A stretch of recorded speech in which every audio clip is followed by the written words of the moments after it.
امیر خان متقي ویلي چې د هیواد ټول بندرونه د ګاونډیو هیوادونو پر مخ خلاص دي.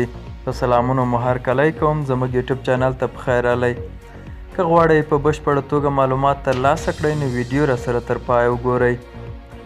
د بهرنیو چارو سرپرست وزیر امیر خان متقي وایي چې افغانستان د نړۍ او سیمې له هیوادونو سره ښې اړیکې لري او د اسلامي امارت د متوازن بهرني سیاست له کبله افغانستان د ګاونډیو هیوادونو لپاره د اقتصاد او اتصال په مرکز بدلیږي.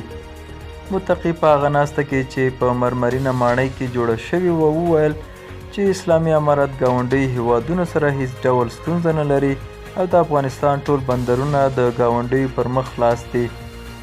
نوموړي دغه راز وویل په تیرو 20 کلونو کې افغانستان د نړۍ په کچه د نشه یي توکو په تولید کې لومړی مقام خپل کړی و او شاوخوا 4 میلیونه هیوادوال په نشه یي توکو اخته شول. خو اوس چې دغه کچه 0 ته راښکته شوې، په بدل کې افغانستان سره هیڅ ډول مرسته نه ده شوې. دا و زموږ نننۍ چمتو شوې ویډیو. تر بیا ښه وخت، ښې چارې.